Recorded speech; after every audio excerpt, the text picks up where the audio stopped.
রাহমাতাল লিল আলামিন শাফিউল মুজনবিন আমার রাসূলুল্লাহ হাদিসের মধ্যে বলেছে দুনিয়া জমিনে যখন কোনো মানুষ হাক্কানি আল্লাহ ওয়ালাদের সঙ্গে দেখা করতে যায় হাক্কানি মুহাক্কিক বুজুর্গানে দ্বীন হাক্কানি মাশায়েখ আলিমদের সঙ্গে দেখা করতে যায় আল্লাহ নবী জানিয়ে দিয়েছেন ফাকান্নামা যারানি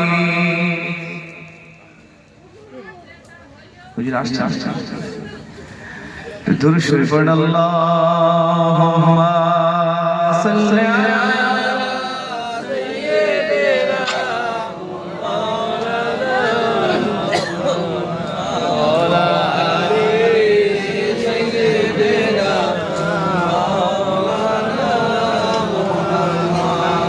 जहांगीर सरकर तुमी नबी कमली वाला जहांगीर सरकर तुमी नबी कमली वाला मदीनार धोला माटी करेछो जाला मदीना वाला गो मदीना वाला गो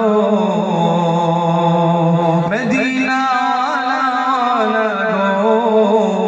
मदीना वाला गो जहानेर सरकर तुमी नबी कमली वाला जहानेर सरकर तुमी नबी कमली वाला मदीनार धोला माटी करेछो उजाला मदीना वाला गो मदीना वाला गो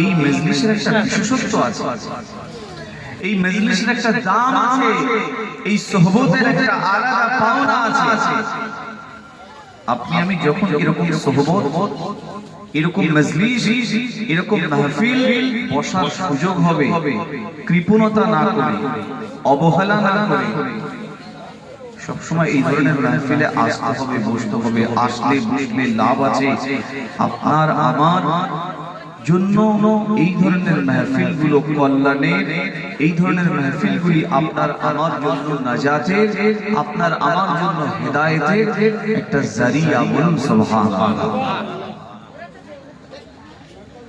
ইবাদতের সুযোগ সাহাবায়ে কেরামদের মধ্যে তো সব সময় ইবাদতের কম্পিটিশন কি কত বেশি ইবাদত করতে পারে সাহাবায়ে কেরামদের মধ্যে প্রতিযোগিতা হতো কি কত বেশি নেকি অর্জন করতে পারে কিন্তু সাহাবায়ে কেরামরা জান্নাতি হযরত আবু বকর সিদ্দিক জান্নাতি হযরত ওমর জান্নাতি তারপরেও সাহাবায়ে কেরামদের মধ্যে প্রতিযোগিতা হতো কিভাবে নেক কাজ সওয়াবের কাজ আল্লাহর ইবাদত বندگی কিভাবে বেশি পরিমাণে করা জান্নাতি হওয়া শর্ত ইবাদতে প্রতিযোগিতা করতে আর আমাদের কোনো নিশ্চয়তা নেই তারপরেও আমরা অবহেলা করি সব সময় ইবাদত বিমুখী দুনিয়ামুখী আখিরাত বিমুখী হযরত ওমর রাদিয়াল্লাহু তাআলা আল্লাহ রাসূলকে জিজ্ঞেস করেছেন হুজুর আমি ওমর আমি জান্নাতি হ্যাঁ ওমর আল্লাহ তোমাকে ওমর ফিল জান্নাহ রাসূলের মুবারক জবান থেকে আল্লাহ রাসূল ঘোষণা করলেন হ্যাঁ আমার ওমর তুমি আল্লাহর জান্নাতের অধিবাসী হযরত ওমর বলছেন তাহলে জান্নাতি হয়ে গেলে তো আর নামাজ পড়া আল্লাহর বندگی করার প্রয়োজন নামাজ না পড়লেও আমি জান্নাতি হুজুর আমি যেহেতু জান্নাতি তাহলে আমি নামাজ না পড়লেও জান্নাতি আল্লাহ রাসূল বললেন হ্যাঁ তুমি যদি নামাজ নাও পড়ো যাও আপনারা বলবেন হযরত ওমর রাদিয়াল্লাহু তাআলা এরকম মর্তবাওয়ালা এত বিশিষ্ট একজন সাহাবী তিনি নামাজ না পড়ে জান্নাতি রহমাতাল লিল আলামিন, শফিউল মুজনিবিন, আমার রাসূল আল্লাহ পাকের হাবিব ঘোষণা করে দিলেন মসজিদে নববী শরীফে আল্লাহর নবী রহমাতাল লিল আলামিন, শফিউল মুজনিবিন ঘোষণা করে দিলেন মসজিদুল নববী শরীফে আযান হয়ে গিয়েছে। মসজিদুল নববী শরীফে মুয়াজ্জিন হযরত বিলাল রাদিয়াল্লাহু তাআলা আনহু আযান দিয়ে দিয়েছে। রহমাতাল লিল আলামিন ঘোষণা করে দিয়েছেন মসজিদে নববী শরীফের মসজিদুন নববী শরীফের দরওয়াজাটা বন্ধ করে দাও। ইকামত দিতে শুরু করে দিয়েছেন, তাকবীর দিতে শুরু করে দিয়েছেন। রহমাতাল লিল আলামিন আমার রাসূল মিহরাবে ইমামতির জায়গায় দাঁড়িয়ে গিয়েছেন। সাহাবায়ে কেরাম হযরত বিলাল রাদিয়াল্লাহু তাআলা আনহু হুজুরের জবান নিঃসৃত আযান শুনে মসজিদে হাজির হয়ে গিয়েছে। হযরত বিলাল রাদিয়াল্লাহু তাআলা আনহু ইকামত দিচ্ছেন, তাকবীর দিচ্ছেন। মসজিদুন নববী শরীফের গেটটা বন্ধ করে দেওয়া হয়েছে।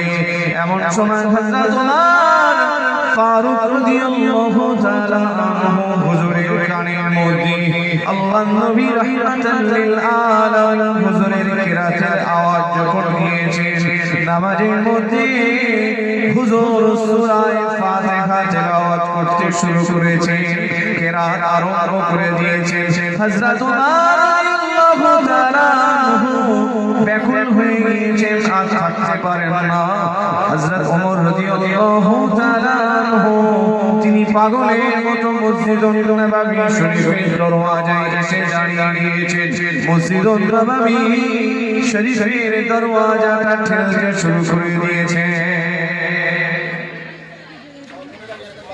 হযরত ওমর নামাজ পড়বেন, যেহেতু তিনি জান্নাতি, আর রাসূল বলেছেন ওমর যাও তোমার নামাজ পড়তে হবে। কিন্তু হযরত ওমর নামাজ না পড়ে যে থাকতে পারবেন না, হযরত ওমর কখনো ইবাদত বিমুখী হতে পারবেন না। হযরত ওমর রাদিয়াল্লাহু আনহু কখনো ইবাদত থেকে কাফের হবেন না। এটাই তার প্রমাণ। আযান হয়ে গেছে, ইকামত হয়ে গেছে, রাসূলুল্লাহ মিহরাবে ইমামতির জায়গায় দাঁড়িয়ে গেছেন, কিরাত শুরু হয়ে গেছে। আল্লাহ রাসূল বললেন দরজা বন্ধ করে দাও। সাহাবা কিরামরা আল্লাহর হাবিবের পিছনে দাঁড়িয়ে ইক্তেদা করে নামাজে দাঁড়িয়ে গিয়েছে। হযরত ওমর আর থাকতে পারছেন না। রাসূলুল্লাহ রাহমাতাল লিল আলামিন যখন সূরাতুল ফাতিহা তেলাওয়াত করছেন, মসজিদুন নববী শরীফের দরজায় এসে খেলতে শুরু করেছেন। আর সম্ভব নয় বাইরে আসা। হযরত ওমর রাদিয়াল্লাহু তাআলা আনহু মসজিদুন নববী শরীফের দরওয়াজা ঠেলতে শুরু করে দিয়েছেন। আর হযরত ওমর মসজিদুন নববী শরীফের বাইরে থাকতে পারছেন না। হযরত ওমর রাদিয়াল্লাহু তাআলা আনহু পাগলের ন্যায় অস্থির হয়ে গিয়েছেন। নামাজ পড়বেন, নামাজে দাঁড়িয়ে যাবেন, কিন্তু দরওয়াজা বন্ধ। জোর দিয়ে ঠেলেছেন, দরওয়াজা খুলে দিয়েছেন। হযরত ওমর আল্লাহর নবী পিছনে ইক্তেদা করে নামাজে দাঁড়িয়ে গিয়েছেন। নামাজে সালাম ফিরিয়ে রহমাতাল লিল আলামিন জিজ্ঞাসা করছেন, ওমর কি ব্যাপার? ওমর দরওয়াজা কেন খুলে ফেললে? দরওয়াজা কেন ভেঙে ফেললে? হুজুর আমি ওমর সংকল্প করেছিলাম আমি নামাজ পড়ব না, যেহেতু আল্লাহ আমাকে জান্নাতি ঘোষণা করে দিয়েছেন। হুজুর আপনি যখন হযরত বিলাল আযান দিচ্ছিলেন, আমি ওমর আমি মসজিদুন নববী শরীফের দিকে আমি আসছিলাম। যখন হযরত বিলাল রাদিয়াল্লাহু তাআলা আনহু ইকামত দিচ্ছিলেন, আমি বিলাল তখন মসজিদুন নববীর বাইরে ছিলাম। আমি বিলাল আমি ওমর রাদিয়াল্লাহু তাআলা আনহু যখন আপনি যখন ইমামতির জায়গায় দাঁড়িয়ে কিরাত আরম্ভ করেছেন, আপনি যখন নামাজ শুরু করে দিয়েছেন, আমি ওমর আর বাইরে থাকতে পারছিলাম না। হুজুর আমি ওমর দেখলাম মসজিদুন নববী শরীফের দরওয়াজাটা বন্ধ করা বাঁধা। হুজুর আমি পাগল হয়ে যাচ্ছিলাম, আমি অস্থির হয়ে যাচ্ছিলাম। আপনার পিছনে ইক্তেদা করে নামাজ পড়ব। রহমাতাল লিল আলামিন শাফিউল মুজনাবিন, হুজুর আমি একটু ক্ষমতা প্রয়োগ করে বল প্রয়োগ করেছি, এই জন্য মসজিদুল নববী শরীফের দরওয়াজাটা ভেঙে গিয়েছে। হুজুর আমার বিয়াদবি ক্ষমা করুন। হুজুর আমি ওনার শত চেষ্টা করেও আমি নামাজ থেকে দূরে থাকতে পারি না। ও হযরত ওমর, নামাজ ছেড়ে যাবে না, তাই তো আল্লাহ তোমাকে উম্মতের মধ্যে শ্রেষ্ঠ করে দিয়েছেন। বলুন সুবহানাল্লাহ। সাহাবা কিরামরা জান্নাতি। তারপরে ইবাদতের ব্যাপারে প্রতিযোগিতা ছিল, কে কত বেশি ইবাদত করবে, কে কত বেশি নেকি সওয়াব অর্জন করবে। হযরত আবু বকর সিদ্দিক রাদিয়াল্লাহু তাআলা যুগে পিরিয়ডে তিনি যখন খলিফা নিযুক্ত হলেন, নির্বাচিত হলেন, সমস্ত বৃদ্ধা মহিলাদের নামের তালিকা তৈরি হয়েছিল, লিস্ট তৈরি হয়েছিল।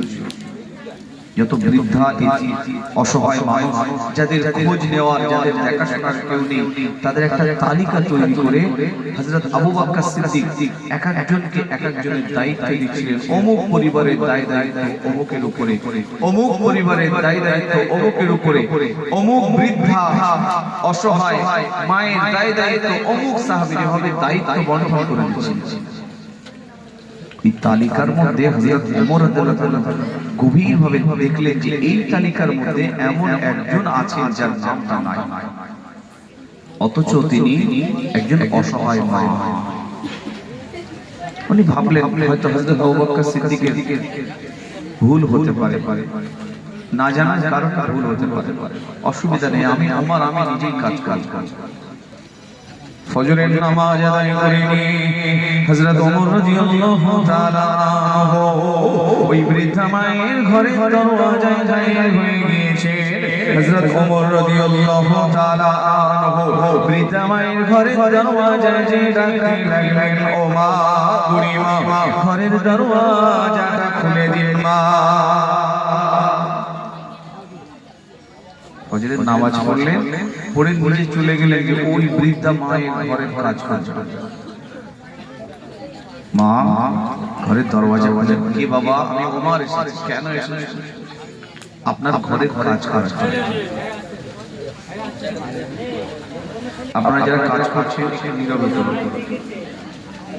আপনারা আমার দিকে একটু গল্প করুন, মেহেরবানি করে। মজলিসে একটা আদব আছে। আপনার একজন ঘোরাঘুরি করলে আমি তো জলসা করে অ্যাটেনশন নষ্ট হয়ে যাবে। একটু মেনটেন।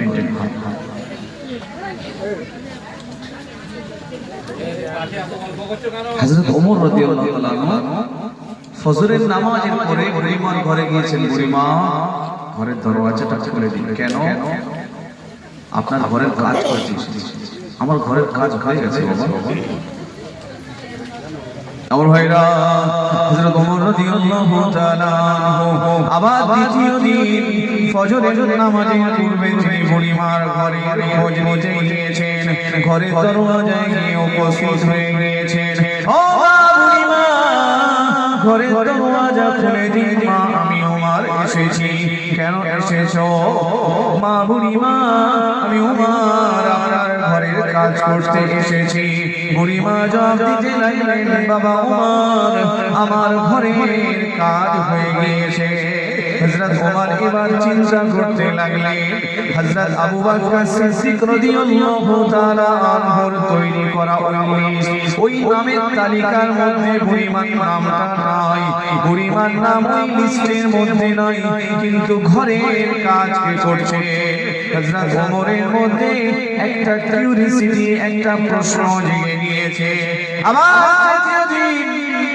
গভীর রাতের বেলা তাহাজ্জুদের নামাজের ওয়াক্তে হযরত ওমর রাদিয়াল্লাহু তাআলা আনহু বুড়িমার ঘরের দরওয়াজায় এসেছে।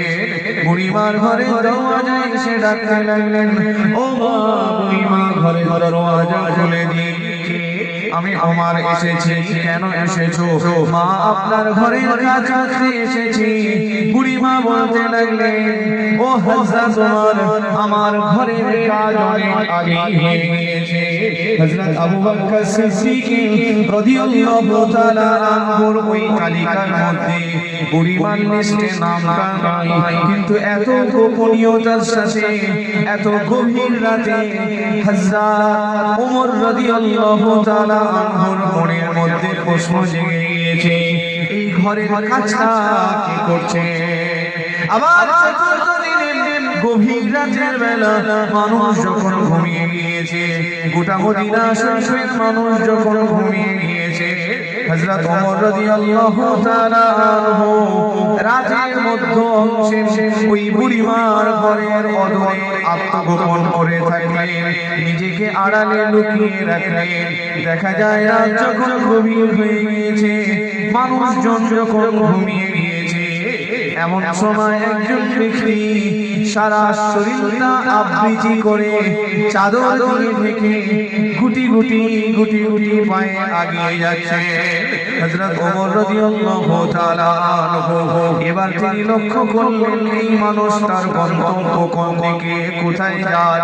দেখতে পাওয়া যায় ওই অজ্ঞাত পরিচিত ব্যক্তি, ওই অপরিচিত ব্যক্তি চেহারাটা ঢেকে নিয়ে গুটি গুটি পায়ে নিঃশব্দে খালি পায়ে বুড়িমার ঘরের দরওয়াজার সামনে হাজির হয়ে গিয়েছে হযরত ওমর রাদিয়াল্লাহু তাআলা আনহু। ওই আত্মগোপন অবস্থা থেকে নিজেকে প্রকাশ করলেন। বুড়িমার ঘরের দরওয়াজার সম্মুখে ওই অজ্ঞাত অপরিচিত ব্যক্তি তাকে জড়িয়ে ধরলেন আর বললেন, আপনি আপনার পরিচয় ব্যক্ত করুন। আমার ভাইরা, আমার মুরব্বিয়ানে কেরামেরা, রাহমাতাল লিল আলামিন শাফিউল মুজনিবিনের সংস্পর্শে সাহাবায়ে কেরামরা এত খাঁটি হয়ে গিয়েছিলেন, এত যোগ্য হয়ে গিয়েছিলেন, আল্লাহ পাক এত কবুল করে নিয়েছিলেন। একে অপরের মধ্যে ইবাদতের প্রতিযোগিতা হতো, আল্লাহ পাকের আনুগত্যের প্রতিযোগিতা হতো, বندگির প্রতিযোগিতা হতো। ওই ইবাদত আপনার আমার মতো করে লোক দেখানো ইবাদত হতো না, বরং চেষ্টা করতেন কে কত গোপনে লুকিয়ে ইবাদত করতে পারে। হযরত ওমর ওই ব্যক্তিকে জড়িয়ে ধরলেন আর বললেন, কে আপনি? এত রাতের বেলা চেহারা ঢেকে সারা শরীরটা আবৃত করে এই বুড়িমার ঘরের দরজার কে আপনি? নিঃশব্দে চেহারা থেকে কাপড়টা উঠাচ্ছে। হযরত ওমর দেখছেন যে সম্মুখে যিনি উপস্থিত, তিনি রাসূলুল্লাহর পরে সবথেকে যার মর্যাদা, উম্মতের মধ্যে সবথেকে যিনি দামি ব্যক্তি, যার নেকি সওয়াবের কোনো ঘাটতি নেই, কমতি নেই, অভাব নেই, যিনি জান্নাতে উম্মতে মুহাম্মাদী মধ্যে রাসূলুল্লাহর পরে জান্নাতের হকদার, দাবিদার বেশি, তিনি হলেন বর্তমান সময়ে, সেই সময়ে মুসলিম জাহানের খলিফা হযরত আবু বকর। তিনি নিজেই আছেন, বলুন সুবহানাল্লাহ। সওয়াবের কোনো কমতি নেই, কোনো ঘাটতি নেই, এত বেশি নেকি, এত বেশি নেকি যে সারা উম্মতের নেকি একটাই পাল্লায় চাপালে আর হযরত আবু বকর সিদ্দিকের সারা জীবনের নয়, শুধু হিজরতের রাতের সওয়াবটা যদি অপর পাল্লায় চাপানো হয়, তাহলে হযরত আবু বকর সিদ্দিকের সওয়াবের পাল্লা, নেকির পাল্লাটা ঝুঁকে যাবে, ভারী হয়ে যাবে, বলুন সুবহানাল্লাহ। আল্লাহর হাবিব আম্মাজান আয়েশা সিদ্দিকা রাদিয়াল্লাহু পূর্ণিমার চাঁদ উদয় হয়েছে, আকাশে অসংখ্য অগণিত নক্ষত্র উদয় হয়েছে। আল্লাহ রাসূল আম্মাজান আয়েশা সিদ্দিকা হুজুরের গৃহে অবস্থান করছেন। আম্মাজান আয়েশা রাসূলুল্লাহকে জিজ্ঞেস করছেন, হুজুর, ইয়া রাসূলুল্লাহ, ইয়া হাবিবাল্লাহ, এই আকাশের তারকা কি গণনা করা যায়? না, অসংখ্য অগণিত। হুজুর, আপনার উম্মতের মধ্যে এত বেশি নেকি, এই তারকা পরিমাণ নেকি আপনার উম্মতের মধ্যে কারো আছে? আল্লাহ রাসূল বলেন, হ্যাঁ, এই তারকা পরিমাণ নেকি যদি কারো থাকে, অসংখ্য অগণিত, তাহলে সেটা আমার উম্মত, বলুন সুবহানাল্লাহ, আমার উম্মত।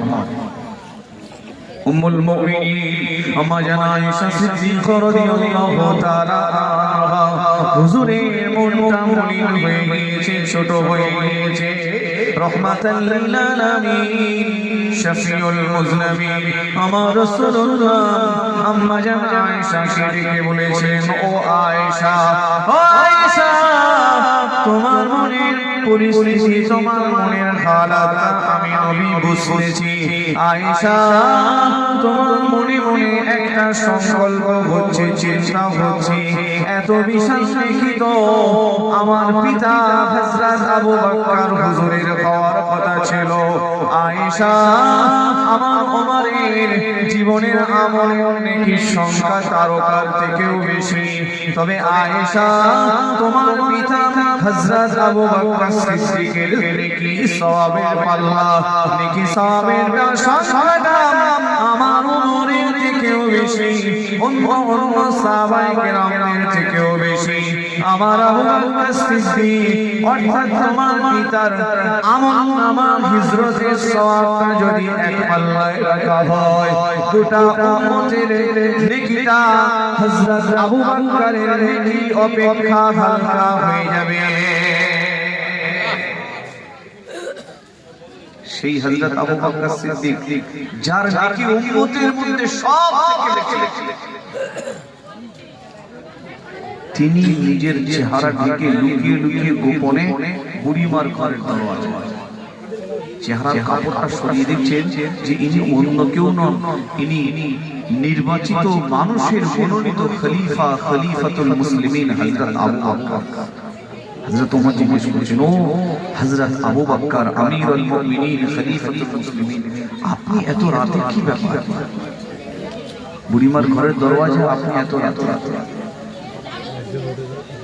হযরত আবু বকর সিদ্দিক বললেন, এই ইবাদতটা, এই আমলটা, বুড়িমার ঘরের এই কাজের আমলটা, এটা আমার একান্ত নিজের, খুব পার্সোনাল, খুব গোপন। এই আমলটাকে আমি হাইলাইট করতে চাচ্ছি না, এটা আমার ব্যক্তিগত আল্লাহর সন্তুষ্টির জন্য আমি এই কাজটা পছন্দ করছি, এটা আমি গোপনে করতে স্বাচ্ছন্দ্য বোধ করছি। এই জন্য আমি আবু বকর এটা মানুষের চোখের আড়ালে গোপনে লুকিয়ে লুকিয়ে করে থাকি। বলুন সুবহানাল্লাহ। হযরত আবু বকর বললেন, উমর, আমার এই আমলটা মানুষের কাছে প্রকাশ করো। চিন্তা দেখা আমল, ইবাদত, বন্দেগী। আমাদের মধ্যে শীতের সময় 5টা 10টা 20টা কম্বল নিয়ে বড় স্টেজ তৈরি করা হয়, শীত বস্ত্র বিতরণ, বড় স্টেজ করে গরিব মানুষদেরকে ডেকে তাদের হাতে একটা 500 টাকা 200 টাকা 1000 টাকার কম্বল দিয়ে বড় বড় মিডিয়া ডেকে, বড় বড় চ্যানেল ডেকে ছবি তুলে হাইলাইট করে নিজের নাম, নিজের ব্যক্তিত্বকে প্রচার করার একটা প্রচেষ্টা চলে। সাহাবায়ে কেরামদের মধ্যে হযরত ওমর রাদিয়াল্লাহু আনহু মানুষ যখন ঘুমাতেন, পিঠের মধ্যে করে আটার বস্তা নিয়ে অভাবী দুস্থ গরিব মানুষদের দুয়ারে দুয়ারে যেতেন। কার বাড়ি অভাব, কার খাওয়া হচ্ছে না, কার বাড়ি খাদ্যের অভাব, খাদ্যের সংকলন, রাতের বেলা গোপনে গোপনে।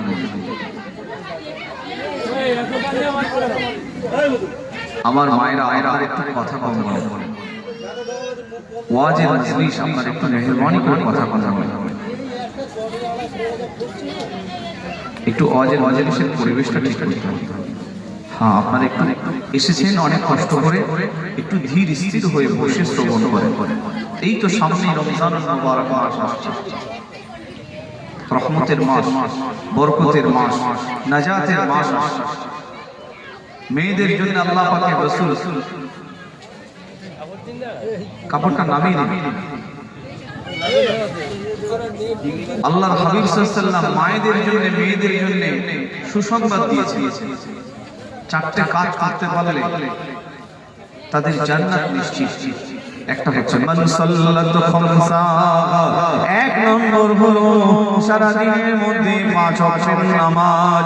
2 নম্বর হলো ওয়াসামাত শাহরাহা, সারা বছর 12 মাসের মধ্যে এক মাস রমজানের রোজা। 3 নম্বর হলো ওয়া হাফিজাত ফুরুজাহা, নিজের শরীরের পর্দা করা। 4 নম্বর হলো ওয়া আতাত বালাহা, বড়দের সম্মান করা। কিয়ামতের মহাময়দানে আল্লাহ পাক ওই বান্দাকে ডেকে বলবেন, আমার নামাজি বান্দি, রোজাদার বান্দি, পর্দানশী বান্দি, আমি আল্লাহ আমার হুকুম দুনিয়াতে মেনে নামাজ পড়েছিলে, আমি আল্লাহ আমার হুকুম মেনে দুনিয়াতে রোজা রেখেছিলে, আমি আল্লাহ আমার হুকুম মেনে শরীরের পর্দা করেছিলে, আমি আল্লাহ আমার হুকুম মেনে স্বামীদের বড়দের সম্মান করেছিলে। ফাতাদখুলুল জান্নাতা বিআইয়ি আবওয়াবিন তাশা, এই 4টে আমল করার বিনিময় আমি আল্লাহ আমার 8টা জান্নাতের দরওয়াজা খুলে দিলাম। যে জান্নাতটা পছন্দ হয় ওই জান্নাতের মধ্যে প্রবেশ করে যা। একটা হচ্ছে পর্দা। পর্দা মানে শুধু শরীরের পর্দা নয়, কণ্ঠের পর্দা আছে।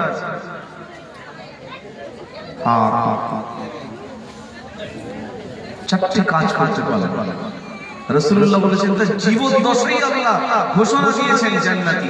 আল্লাহ কিয়ামতে 8টা জান্নাতের দরজা খুলে দিয়ে বলবেন, ও আমার নামাজি বান্দি, রোজাদার বান্দি, পর্দানশী বান্দি, আমি আল্লাহ আমার বিধান দুনিয়াতে মেনে 4টি আমল করেছো, আজ আমি আল্লাহ আমার 8টি বেহেশতের দরওয়াজা খুলে দিলাম।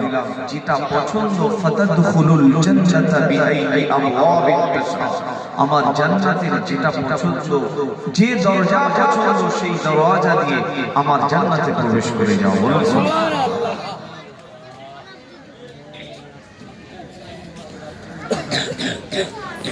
সেজন্য মায়েদেরকে এগুলো খেয়াল রাখতে হবে।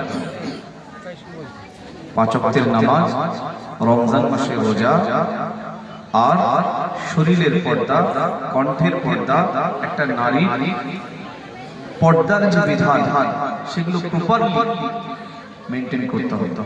আর স্বামী বড়দের সম্মান পাবে। হাদিস শরীফের মধ্যে এসেছে ইসলামের মূল স্তম্ভ হচ্ছে 5টি। بني الإسلام على 5: شهادة أن لا إله إلا الله وأن محمدا رسول الله।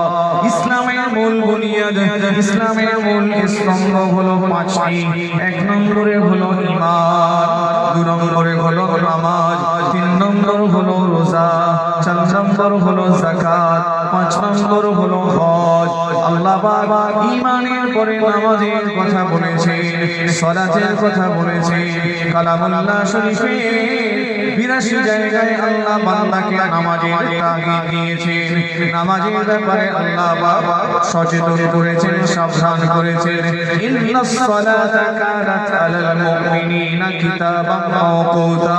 আল্লাহ পাক আপনার আমার জন্য সারা দিনে 5 ওয়াক্ত 5টা টাইমে 5 বারের নামাজ ফরজ করে দিয়েছেন। নির্ধারিত সময় আল্লাহ নামাজটা ফরজ করে দিয়েছেন। এমনটা নয় ইচ্ছাকৃত স্বেচ্ছাচারিতা করে ফজরটা আসরে পড়বেন, ফজরটা জোহরে পড়বেন, জোহরটা মাগরিবে পড়বেন, এমনটা নয়। ইন্নাস সালাতা কানাত আলাল মুমিনিনা কিতাবাম মাওকুতা। নির্ধারিত সময় আল্লাহ আপনার আমার জন্য নামাজ ফরজ করে দিয়েছেন। ইন্নাস সালাতা তানহা আনিল ফাহশাই ওয়াল মুনকার। নামাজ যখন নিয়মিত ধারাবাহিক একজন ব্যক্তি নামাজ পড়তে থাকেন, ওই ব্যক্তির দুনিয়ার জিন্দেগি জীবনে ত্রুটি ভুল ভ্রান্তি তার চারিত্রিক সংশোধন ঘটিয়ে, চারিত্রিক উন্নতি ঘটিয়ে রব্বুল আলামিন আল্লাহ দুনিয়া এবং আখিরাতের সম্মান বরাদ্দ করে দেয়। ঈমান আনার পরেই তো নামাজের কথা বলেছেন, আর নামাজের পরেই আল্লাহ রোজার কথা বলেছেন। রোজা এই যে সবকে আসতে হবে। এখন অনেক মানুষ সুস্থ, রমজান মাস আসলে অসুস্থ হয়ে যাবে, ডায়াবেটিস, নানান বাহানা, নানান অজুহাত। এগুলো ভালো ভালো প্রমাণ। রমজানের রোজা আসে আমাদের জন্য নাজাত, মাগফিরাত, রহমতের বার্তা নিয়ে। আমরা যখনই রমজান মাসের মধ্যে প্রবেশ করি, ইলা দাখালা রমাদান ফুতিহাত আবওয়াবুল জান্নাহ, আমরা যখন রমজানে প্রবেশ করি আল্লাহ পাকের জান্নাতের দরওয়াজা খুলে দেওয়া হয়। বলুন সুবহানাল্লাহ। অকুল্লিকাত আবওয়াবু জাহান্নাম, আর জাহান্নামের দরওয়াজা বন্ধ করে দেওয়া হয়। অসুলসিলাতিশ শায়াতিন, আর শয়তানকে আবদ্ধ করে দেওয়া হয়। রমজান মাস এটা একটা বড় নিয়ামতের মাস। 12 মাসের মধ্যে একটি মাস আল্লাহ আমাদের জন্য রোজা নির্ধারণ করেছেন। তবে এই রোজা রাখাটা আল্লাহ আমাদের জন্য একটা নিয়ামত করে দিয়েছেন। কালামুল্লাহ শরীফের মধ্যে আল্লাহ রাব্বুল আলামিন বলেছেন লাআল্লাকুম তাত্তাকুন, রোজা এইজন্য আল্লাহ আমাদের উপরে ফরজ করে দিয়েছেন যাতে আমরা মুত্তাকি হতে পারি, খোদাবিদ হতে পারি, আল্লাহ ওয়ালা হতে পারি, পরহেজগার হতে পারি। আমাদের মনের মধ্যে যে অসৎ চাহিদা, চেতনা, প্রবৃত্তি, এই প্রবৃত্তি দমন করার জন্য, শয়তানি চিন্তা চেতনাকে দমন করার জন্য আল্লাহ রাব্বুল আলামিন রমজানের সিয়াম দেন। ইয়া আইয়ুহাল্লাযীনা আমানু কুতিবা আলাইকুমুস সিয়াম কামা কুতিবা আলাল্লাযীনা মিন ক্বাবলিকুম লাআল্লাকুম তাত্তাকুন। আল্লাহ পাক রমজান মাসে রোজা রাখা ফরজ করে দিয়েছেন। নামাজটা যেমন আল্লাহ পাকের পক্ষ হতে ফরজ নির্ধারিত, আবার 12টা মাসের মধ্যে একটি মাস শাহরুর রমাদানাল্লাযী উনজিলা ফীহিল কুরআন, যে মাসে আল্লাহ পাক কুরআন অবতীর্ণ করেছেন, কুরআন নাযিল করেছেন। এই কুরআন অবতীর্ণ হওয়ার মাস আল্লাহ পাক আমাদের জন্য রোজা রাখা অপরিহার্য করে দিয়েছে। বান্দা যখন রোজা রাখতে থাকে, মান সামা রমাদানা ঈমানান ওয়া ইহতিসাবা, বান্দা যখন রমজান শরীফে রোজা রাখতে থাকে, মান সামা রমাদানা ঈমানান ওয়া ইহতিসাবা, বান্দা যখন ঈমান অবস্থায় সওয়াবের আশায় রোজা রাখতে থাকে, আল্লাহ পাক গুফিরা লাহু মা তাকাদ্দামা মিন যামবি, আল্লাহ তার পিছনের জীবনের গুনাহগুলো maaf করে দেয়।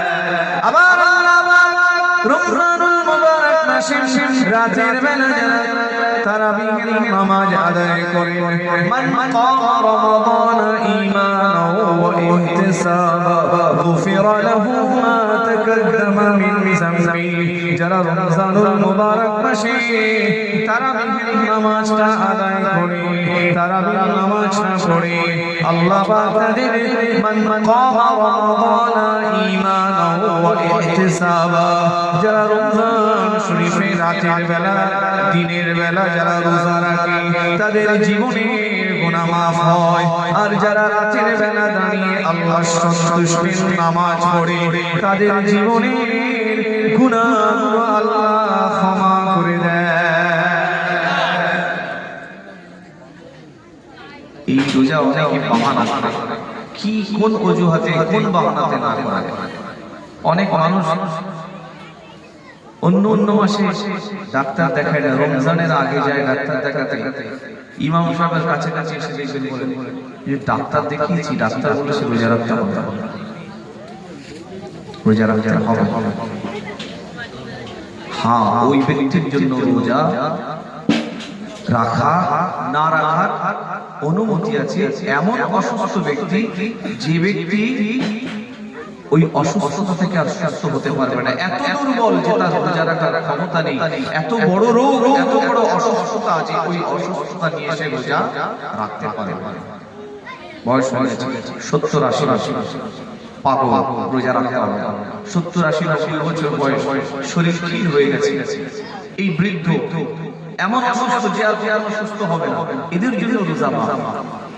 একজন সুস্থ, স্বাভাবিক, সবল, রোজা রাখতে সক্ষম ব্যক্তি, তাকে কিন্তু রোজা রাখতে হবে। ইয়া আইয়ুহাল্লাযীনা আমানু কুতিবা আলাইকুমুস সিয়াম হে ঈমানদারগণ, আমি আল্লাহ তোমাদের উপরে রোজা রাখাটাকে ফরজ করেছি, কামা কুতিবা আলাল লাযিনা মিন ক্বাবলিকুম, তোমাদের পূর্ববর্তীগণের উপরে যেমন ফরজ করেছি। কাজেই আমাদের রোজা রাখা থেকে বাহানা করা চলবে না। কোনো ব্যক্তি সত্যি অসুস্থ, এমন অসুস্থ তিনি রোজা রাখতে পারবেন, হঠাৎ করে অসুস্থ হয়ে গেছে, রোজা রাখতে পারবে না, সে এই রোজাগুলো সুস্থ হলে কাজা পরবর্তীতে এই রোজাগুলো কাজা কিন্তু ওই অসুস্থ যে অসুস্থ আর অসুস্থ হবে না, তার জন্য রোজার ফিদিয়া দিতে হবে, একটা ফিতরা পরিমাণ ফিদিয়া দিতে হবে, অথবা 2 সের খাবার একজন অভুক্তকে দিতে হবে, খাওয়া এমন অসুস্থ যে সে সুস্থ হতে পারবে, ফিদিয়া ফিতরা পরিমাণ। কিন্তু যে ব্যক্তি সুস্থ সবল সুস্বাস্থ্যের অধিকারী, এমন ব্যক্তি কখনো ইবাদতের কৃপণতা করতে পারে। এই শরীরটাও আল্লাহর নিয়ামত, সুস্থতাও আল্লাহর নিয়ামত। আজ আপনি সুস্থ আছেন, কালকে অসুস্থ হয়ে যাবে, কালকে আর চাইলেও পারবেন না। এমন অনেক নবী পয়গম্বর কঠিন অসুস্থতা নিয়েও আল্লাহর ইবাদত করেছে, দৃষ্টান্ত আছে। সাহাবায়ে কেরামরা অসুস্থতা নিয়ে আল্লাহর ইবাদত করেছে, দৃষ্টান্ত আছে। বুজুর্গগণে দিনেরা অসুস্থতা নিয়ে আল্লাহর ইবাদত করেছে, দৃষ্টান্ত আছে। হযরত আইয়ুব নবী একজন জলিলুল কদর, কেমন অসুস্থ থাকলে ইবাদত করা যাবে না, আপনি একটু তুলনা করেন এইটার সঙ্গে। হযরত আইয়ুব নবী একজন ধনী ধনাঢ্য ব্যক্তি ছিলেন, 500 গোলাম ছিল, 500 উট ছিল, বিশাল সম্পদের মালিক ছিলেন, সুস্বাস্থ্যের অধিকারী ছিলেন, অনেক সন্তানাদি ছিল। হযরত আইয়ুব নবীর কণ্ঠ ছিল মিষ্টি, খতিবুল আম্বিয়া বলা হয়। তিনি ছিলেন খুবই দয়ালু। খাবার খেতেন যখন, নিজে খাবার খাওয়ার আগে, প্রত্যেক খাবার খাওয়ার আগে 10 জন করে এতিম মিসকিন অসহায়দেরকে খাদ্য খাওয়াতেন। তিনি যখন নূতন পোশাক পরতেন, নবী আইয়ুব আলাইহিস সালাম 10 জন বিবস্ত্র মানুষকে বস্ত্র পরাতেন। এত ধনী ব্যক্তি ছিলেন। আল্লাহর আসমানে ফেরেশতাদের মধ্যে আলোচনা হয়, আইয়ুব নবী বড় আল্লাহ বড় আবেদ। আমার ভাইরা, আকাশের মধ্যে মালাইকা ফেরেশতা হযরত আইয়ুব নবীর প্রশংসা করেন। হযরত আইয়ুব নবী আল্লাহ পাকের বড় আবেদ, হযরত আইয়ুব নবী আল্লাহ পাকের বড় মুখলিস বান্দা, বড় আবেদ বান্দা। হযরত আইয়ুব নবীর ইবাদতের প্রশংসা করতে থাকেন, হযরত আইয়ুব নবীর ইবাদতের সুনাম ফেরেশতারা করতে থাকেন। আর মরদুদ শয়তান আকাশে যে ওই ফেরেশতাদের কথোপকথনগুলো শুনতে থাকে, যখনই যায় তখনই শোনেন আইয়ুব নবীর ইবাদতের প্রশংসা। এক তারিখে মরদুদুল শয়তান রব্বুল আলামিন আল্লাহ তাআলাকে ডাক দিয়ে বলতে লাগলেন, রব্বুল আলামিন আল্লাহ, আপনি আইয়ুব নবীকে ধনী করেছেন, অনেক সম্পদের মালিক বানিয়েছেন, আপনি আইয়ুব নবীকে সুস্বাস্থ্যের অধিকারী করেছেন, আইয়ুব নবীর স্বাস্থ্য সবল, আপনি আইয়ুব নবীকে অনেক সন্তান আদি দিয়েছেন। এই জন্য আইয়ুব নবী আপনার ইবাদত করে, আইয়ুব নবীকে আপনি দারিদ্রতা দিলে, অসুস্থতা দিলে, সন্তানহীন করে দিলে, আপনার নবী আইয়ুব আপনার ইবাদত করবে না।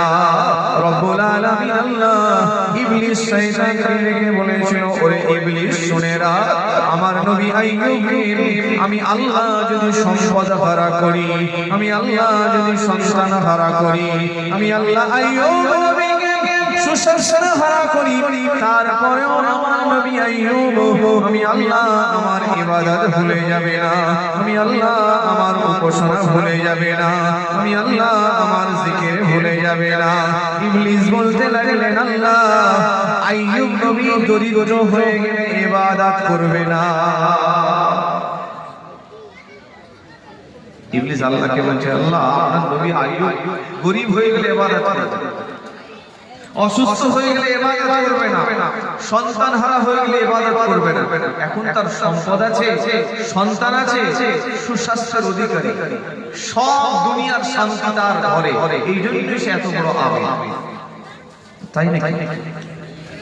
আমার আইয়ুব সব হারালে না, আল্লাহ ইবাদত করে। আইয়ুব নবী, আল্লাহ পাক আইয়ুব নবী ওই 500 গুলো সব মারা গিয়েছিল, বিশাল সম্পদ আল্লাহ পাক আইয়ুব নবী থেকে পরীক্ষা স্বরূপ ওই বিশাল সম্পদ গুলো আইয়ুব নবী সব শেষ হয়ে গিয়েছিল। রব্বুল আলামিন আল্লাহ আইয়ুব নবীর ওই সম্পদ হারানোর পরেও আইয়ুব নবী ইবাদত থেকে কখনো গাফিল হয়ে যায় নাই। ওই বিশাল অর্থ, ওই বিশাল সম্পদ হারানোর পরেও আইয়ুব নবী নিয়মিত প্রতিনিয়ত আল্লাহ পাকের জিকির করতেন, আল্লাহর ইবাদত করতেন। ইবলিস শয়তান আল্লাহকে বলতে লাগলেন, আল্লাহ আপনার নবী আইয়ুব তার সন্তান আছে, এই জন্য এখনো আইয়ুব নবী ইবাদত করেন। আইয়ুব নবী সন্তানগুলো ইন্তেকাল করে গেল, সন্তানগুলো সবাই ইন্তেকাল হয়ে গেলেন। রব্বুল আলামিনের নবী আইয়ুব সম্পদ হারানোর পরে, এবার সন্তান হারানোর পরে তবুও আইয়ুব নবী ইবাদত করেন। ইবলিস বলেন, আল্লাহ আইয়ুব নবী সুস্বাস্থ্যের অধিকারী, তাই ইবাদত করেন। আইয়ুব নবীর শরীরের মধ্যে রোগ দেখা দিল। আইয়ুব নবীর শরীরের মধ্যে কিতাবের মধ্যে এসেছে 12,000 পোকা হয়ে গিয়েছিল। ওই 12,000 পোকা আইয়ুব নবীর দেহের মধ্যে বাসা বেঁধেছিল। আমার ভাইরা, আমার মুরব্বিয়ানে কেরামেরা, একজন নবীর উপরে আল্লাহ পাকের পরীক্ষা দেখুন। শরীরের মধ্যে 12,000 পোকা বাসা বেঁধেছিল। ওই 12,000 পোকা যখন কামড়াতো, ওই 12,000 পোকার কামড় ব্যথা বেদনা সহ্য করতেন। তারপরেও আইয়ুব নবী আল্লাহর জিকির করতেন, আল্লাহ পাকের ইবাদতে ধ্যানে মশগুল থাকতেন। আর যখন আইয়ুব নবী 12,000 পোকার যন্ত্রণায় অসহ্য হয়ে যেত, তিনি যখন ব্যথিত হয়ে যেতেন, তখন একবার চিৎকার দিয়ে বলতেন, আল্লাহ ইয়া আল্লাহ বলে তিনি চিৎকার দিতেন। রব্বুল আলামিন আইয়ুব নবীর আল্লাহ ডাক শুনে তিনি তৎক্ষণাৎ লাব্বাইকা ইয়া আবদি বলে সম্বোধন করতেন। আর যখন এই আওয়াজ আল্লাহর পক্ষ হতে আসতো, আইয়ুব নবী অন্তরের ব্যথা, শরীরের ব্যথা, বেদনা ঠান্ডা হয়ে যেত।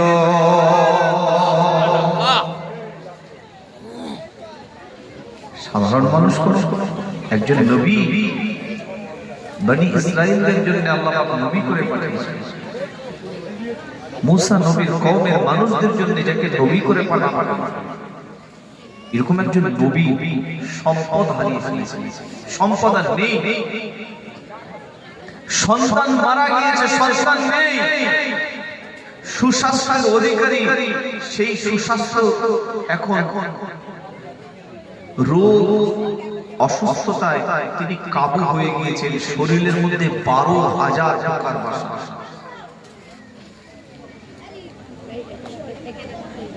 পাশে আসে শুধুমাত্র স্ত্রী, সম্পদ চলে গিয়েছে, সন্তান হারা হয়েছে, সুস্বাস্থ্য হারা হয়েছে, পাশে আছে স্ত্রী রাহিমা।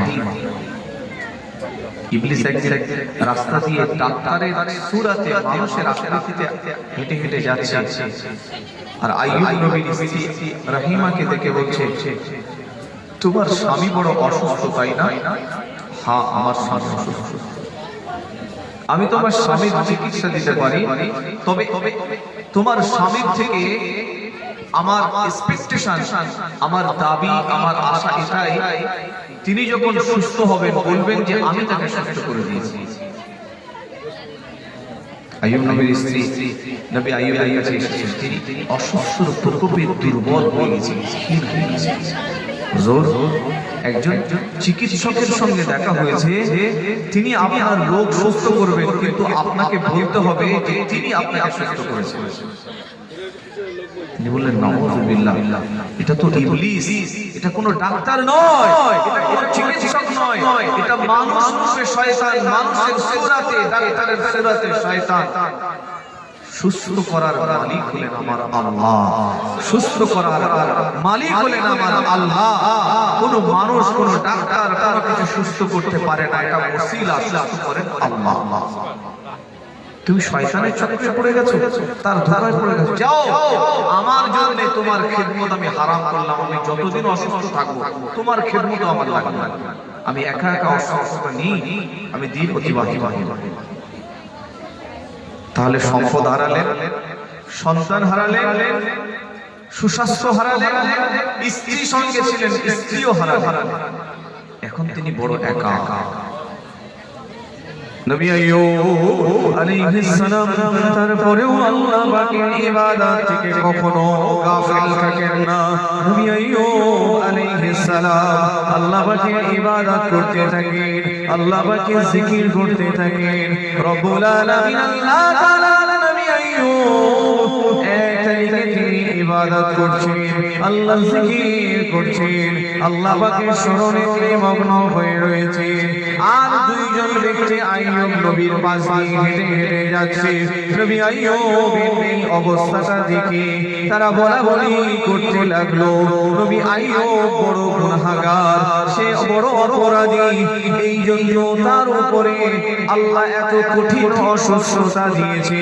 তার গুনাহের কারণে, তার অন্যায়ের কারণে আল্লাহ বোধহয় তার উপরে এত কঠিন রোগ দিয়েছে, তার উপরে আল্লাহ এত কঠিন পরীক্ষা নিচ্ছে।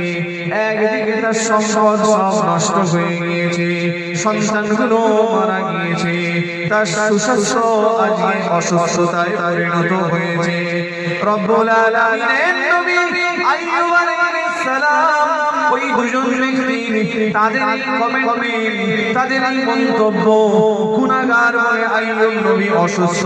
নবী আইয়ুব এই অসম্মানটা সহ্য করতে পারলেন না, তিনি কাঁদতে শুরু করে দিলেন, তিনি অপমান বোধ করতে লাগলেন, তিনি অসম্মানিত বোধ করতে লাগলেন।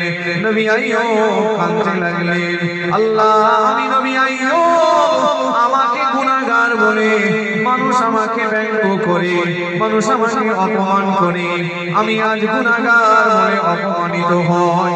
নবী আইয়ুব আলাইহিস সালাম কাঁদতে লেগেছেন, এত কান্না কাঁদতে লেগেছেন, এত রোনাজারি করতে লেগেছেন। রব্বুল আলামিন আল্লাহ তাআলার পক্ষ হতে খুশখবরি এসে গিয়েছে, বাশারাত এসে গিয়েছে। ও আমার নবী আইয়ুব, আমি আল্লাহ হুকুম করছি, নিজের পাটা জমিনে একটু জোর করে দাবিয়ে দাও, পায়ের গোড়ালিটা জমিনে একটু চাপ দাও, পা দিয়ে জমিনে একটু আঘাত করো, পায়ের তলদেশ দিয়ে একটা ঝর্ণা প্রবাহিত হবে। আমার নবী আইয়ুব ওই ঝর্ণার পানিতে গোসল করবে, ওই ঝর্ণার পানিটা তুমি পান করে নাও। আইয়ুব নবী নিজের পা দিয়ে জমিনে একটু আঘাত করলে আইয়ুব নবীর পায়ের নিচ দিয়ে পানির ঝর্ণা প্রবাহিত হয়ে গিয়েছে। ওই ঝর্ণার পানিতে গোসল করে নিলেন, ঝর্ণার পানি পান করে নিলেন, সঙ্গে সঙ্গে আল্লাহ পাক আইয়ুব নবীর সমস্ত রোগ থেকে আরোগ্য দান করে দিলেন। আইয়ুব নবীর বয়স 70 বছর, 70 বছর থেকে 7 বছর থেকে 8 বছর তিনি অসুস্থতার মধ্যে দিয়ে কাটালেন। কি কঠিন পরিস্থিতির সম্মুখীন হলেন, অর্থ হারালেন, সন্তান হারালেন, সুস্বাস্থ্য হারালেন, স্ত্রীকে হারালেন। এখন তিনি বড় একা, বড় একা আছেন। তারপরেও কিন্তু ইবাদত থেকে তিনি কখনো বিরত থাকেন, আল্লাহ জিকির থেকে বিরত থাকেন। আইয়ুব নবীর এই করুণ পরিস্থিতি দেখে মানুষ বলাবলি করতে লাগলো, আইয়ুব নবী মনে হয় গুনাহগার, এই জন্য আল্লাহ শাস্তি দিচ্ছে। বলুন না, আমাদের সমাজে অনেকে আছে, কেউ কঠিন অসুস্থ হলে বলে মনে হয় ব্যক্তিটা গুনাহ করেছে, তাই আল্লাহ এত বড় রোগ দিয়েছে। রোগ, অসুস্থতা, দারিদ্রতা, এগুলো দুই ভাবে আসে। একটা হচ্ছে কারো উপরে শাস্তির জন্য আল্লাহ দেন, আবার কারো উপরে আল্লাহ পরীক্ষার জন্য দেন। মুমিনের উপরে আল্লাহ দারিদ্রতা দেন, অর্থের অভাব দেন, এটা শাস্তির জন্য নয় বরং পরীক্ষার জন্য। মুমিনের উপরে আল্লাহ পাক অসুস্থতা দেন, এটা শাস্তির জন্য নয় বরং মুমিনের পরীক্ষার জন্য।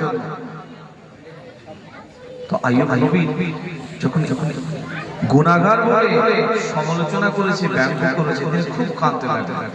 আল্লাহ পাকের আশ্চর্য হলো না, পাটা জমিনে দাবাও, জমিনে চাপ দাও পায়ের গোড়ালি দিয়ে, ওই পায়ের গোড়ালির নিচ দিয়ে ঝর্ণা পানি বাহির হবে, ওই ঝর্ণার পানি পান করে নাও, গোসল করে নাও। তিনি পান করে নিলেন, গোসল করে নিলেন। বয়স ছিল ৭৮। আর এই সুস্থ হলে, এত সুস্থ হলে, এত সবল হলে আল্লাহ ৪০০ বছর হায়াত দিয়েছেন। বলুন সুবহানাল্লাহ। ৪০০ বছর হায়াত দিয়েছেন, পরিবার ফিরিয়ে দিয়েছেন, সন্তান সন্ততি দিয়ে, অর্থ সম্পদ দিয়ে আল্লাহ পাক আবার আইয়ুব নবীকে সমৃদ্ধ করে দিয়েছিলেন। বলুন সুবহানাল্লাহ। এ দ্বারা আমরা কি বুঝতে পারছি? ব্যর্থতার পরই তো আসে সফলতা। একজন মানুষ সংগ্রাম করতে করতে করতে করতে এক পর্যায়ে আল্লাহ তাকে এত সম্মান দিয়ে দেয়, তার প্রচেষ্টা, তার জদ্দোজাহাদ, তার মেহনত, তার পরিশ্রমের ফল হিসেবে একটা মানুষ কৃষক চাষ করে, প্রতিবার চাষ করে, লাভ হয় না, কিন্তু সে লেগেই থাকে চাষ। কিন্তু একবার এত লাভ হয়, এত লাভ হয় যে পূর্বের দিনে যত লোকসান হয়েছিল সব বসুল করে আল্লাহ অনেক মুনাফা দিয়ে দেন, তাকে জিরো থেকে হিরো বানিয়ে দেন। এই জন্য চূড়ান্ত ব্যর্থতা মানেই কিন্তু হেরে যাওয়া না, ওই যেখান থেকে ব্যর্থতা ওখান থেকে কিন্তু সফলতা শুরু হয়। আর দুঃখের সময়, কষ্টের সময়, বিপদের সময়, মুসিবতের সময় ধৈর্য ধারণ করা, এটা হচ্ছে মুমিনের ঈমানের একটা গুণ, মুমিনের ঈমানের একটি খাসলাত। মুমিন যিনি ঈমান এনেছেন, ওই ব্যক্তির উপরে আল্লাহ অসুস্থতা, দারিদ্রতা, বিপদ, আপদ, মুসিবত, সাময়িক কষ্ট, আর দুনিয়া মাতাউন কলিল, দুনিয়া তো অল্প দিনের, আর এই অল্প দিনের দুনিয়াতে এসে জ্বর হবে, অসুস্থতা হবে, দারিদ্রতা আসবে, বিপদ আপদ আসবে, নানান সমস্যা আসবে। এই সমস্যায় ভেঙে পড়লে হবে না, ইবাদত থেকে বিমুখী হলে হবে না, আরো বেশি করে ইবাদত করতে হবে, বেশি করে আল্লাহকে বান্দাগি করতে হবে, বেশি করে আল্লাহ রাব্বুল আলামিনের আনুগত্য করতে হবে। সূরা আল আসরের মধ্যে আল্লাহ রাব্বুল আলামিন একজন মুমিনের সংক্ষিপ্ত কয়েকটি গুণের কথা বলেছেন। প্রথমেই আল্লাহ পাক বলেছেন ওয়াল আসর, আমি আল্লাহ সময় শপথ করে বলছি, ইন্নাল ইনসান, নিশ্চয়ই মানুষ, লাফি খুসর, বিপদের সীমান্তে। ব্যাপক অর্থে এখানে আল্লাহ পাক বলেননি ওই সম্প্রদায়ের মানুষ বা ওই দেশের মানুষ বা ওই ভাষার মানুষ, এরকম কোনো কিছু বললেন না। ব্যাপক অর্থে, সামগ্রিক অর্থে বললেন ইন্নাল ইনসানা লাফি খুসর, সমগ্র মানুষ ক্ষতিগ্রস্ত। তারপরে বক্তব্যটাকে আল্লাহ ভাগ করছেন, ইল্লা দিয়ে নূতন ঘোষণা করছেন, জুমলা ইস্তিনাফিয়া দিয়ে নূতন ঘোষণা দিচ্ছেন। তবে তারা নয়, ইল্লাল্লাযীনা আমানু, যারা ঈমান এনেছে তারা এই ক্ষতির সীমানার মধ্যে থাকবে না। বলুন সুবহানাল্লাহ। তবে যদি এই আল্লাহর কমিটমেন্ট এতটুকু হতো, তাহলে আপনি আমি চুপ মেরে থাকতে পারতাম। ঈমান এনেছি, নামাজ পড়ি না, রোজা রাখি না, সত্য কথা বলি না, বাবা মায়ের খিদমত করি না, আত্মীয় স্বজনের হক আদায় করি না, আল্লাহর বিধান মেনে চলি না, রাসূলুল্লাহর সুন্নাহ অনুযায়ী জীবন যাপন করি না, চিন্তা ছিল। কিন্তু আল্লাহ রাব্বুল আলামিন ঈমানটাকে শুধু যথেষ্ট বললেন, হোমওয়ার্ক দিয়েছেন, তারপরে কিছু কাজ দিয়েছেন। কি কাজ? এক নম্বর, ওয়া আমিলুস সালিহাত, ঈমান আনার জন্য আল্লাহ প্রথম কাজ দিচ্ছেন। ওই ঈমানদার সে ক্ষতি, বিপদের সীমা থেকে নিরাপত্তা, যে সব সময় আমলে সালেহ করে। আমলে সালেহটা কি? আল্লাহর পছন্দের, আল্লাহর মনোনীত, আল্লাহ পাকের অনুকূত কাজগুলি, ভালো কাজগুলি, কল্যাণকর কাজগুলি, এগুলি বলা হয় আমলে সালেহ। ব্যবসা করবেন, বাণিজ্য করবেন, সংসার করবেন, রাজনীতি করবেন, বিচার করবেন, শিক্ষকতা করবেন, ডাক্তারি করবেন, যে কাজ করবেন, যে পেশা করবেন, যে ধরনের কাজ করবেন, সেই কাজের মধ্যে আল্লাহর সন্তুষ্টির একটা জায়গা আছে। আপনি দোকানদারি করছেন, ওজন করছেন, পাল্লাতে ওজন করছেন, ওজন করার সময় আপনি ইচ্ছা করে একটু কম দিয়ে দিলেন, সামান্য কম, 1 কেজি মাল, তাতে আপনি 50 গ্রাম কম দিয়ে দিলেন, ইচ্ছা করে। এই 50 গ্রাম কম দেওয়ার কারণে কত বড় ক্ষতি আপনি আমি নিজে হব। যাকে 50 কম দিয়েছেন সে সাময়িক ক্ষতির অধিকারী হয়েছে, কিন্তু আপনি আমি যে ব্যবসায়ী কম দিলেন তিনি প্রকৃত অর্থে ক্ষতিগ্রস্ত হলেন। আল্লাহ রাসূল বলেছেন, যে ধোঁকা দেয়, যে মানুষকে ঠকায়, যে মানুষের সঙ্গে প্রতারণা করে, যে মানুষের সঙ্গে ধোঁকা দেয়, এই ব্যক্তি জাহান্নামে যাবে। আপনি ব্যবসা করছেন, তাহলে ব্যবসার মধ্যে ওখানে ওজনটা ঠিকঠাক দিতে হবে, পারফেক্ট ওজন দিতে হবে, ইচ্ছাকৃত সামান্য কম করা যাবে। আত্তাজিরু ফিল আমিন, একজন ব্যবসায়ী, একজন দোকানদার, এই ব্যবসায়ী তার দৃষ্টান্ত হচ্ছে আত্তাজিরু ফিল আমিন কাল জিহাদু ফি সাবিলিল্লাহ। একজন সৎ নিষ্ঠাবান ব্যবসায়ী, তার দৃষ্টান্ত এরকম, একজন মুজাহিদ যুদ্ধের ময়দানে যুদ্ধ করলে তার সম্মান মর্যাদা আল্লাহর কাছে যেমন, একজন সৎ ব্যবসায়ী আল্লাহর কাছে মর্যাদা যেমন। বলুন সুবহানাল্লাহ। আপনি বিচার করছেন, আপনার রায়, বিচার, ফয়সালা হবে, আপনি অসত্য বিচার করলেন, মিথ্যা বিচার করলেন, অন্যায় বিচার করলেন, ওই মানুষটা সাময়িক ক্ষতিগ্রস্ত হয়েছে, কিন্তু প্রকৃত অর্থে ক্ষতিগ্রস্ত হলেন তিনি, যিনি মিথ্যা বিচার করলেন।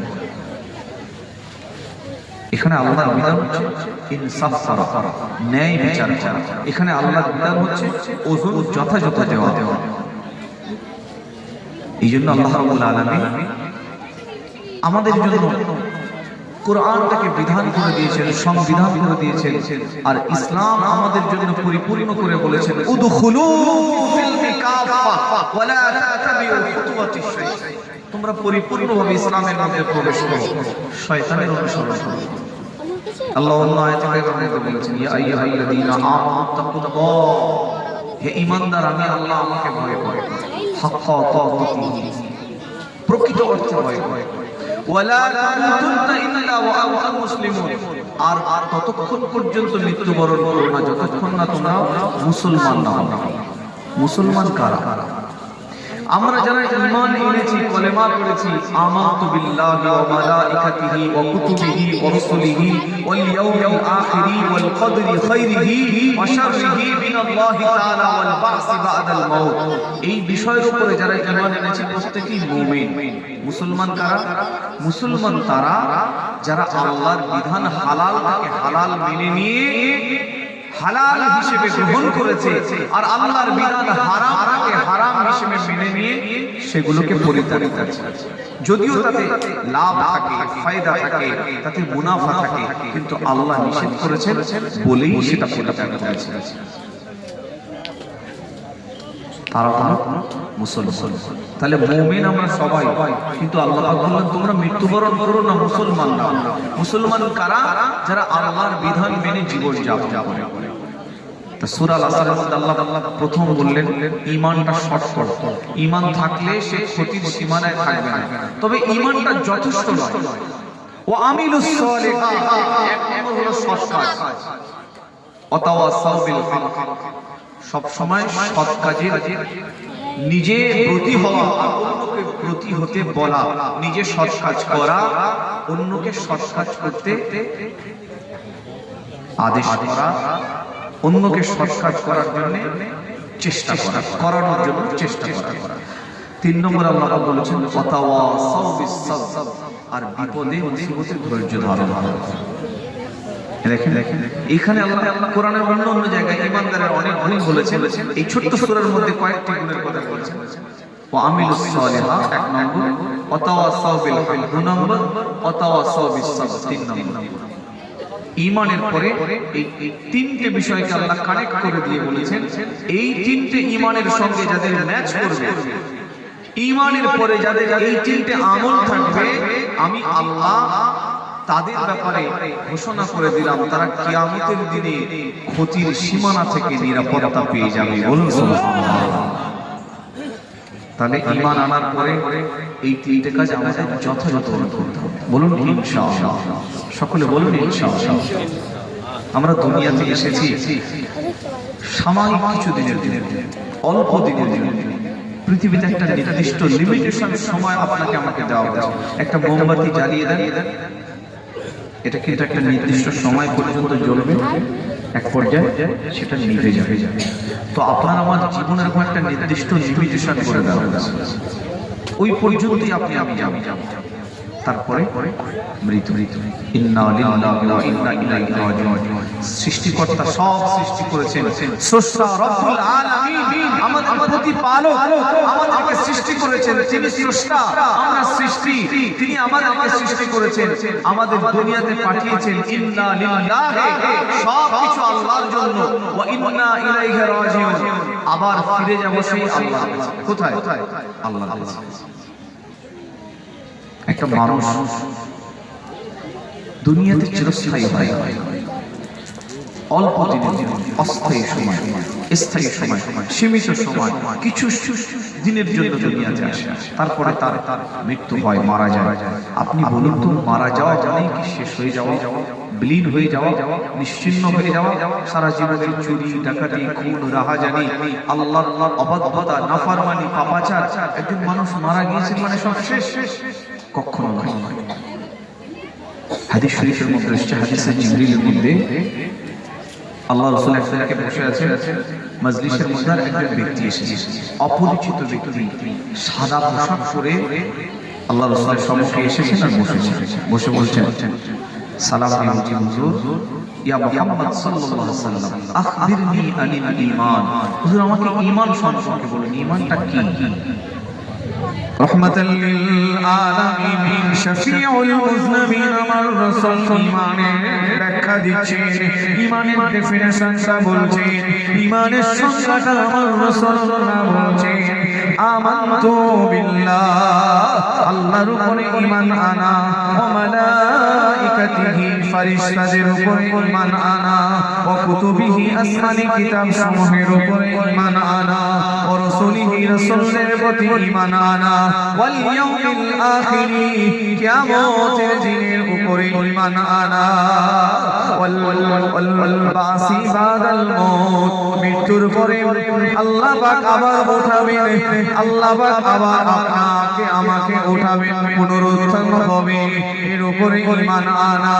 রব্বুল আলামিন আল্লাহ পাক আপনাকে আমাকে কিয়ামতের মাঠে উঠাবেন।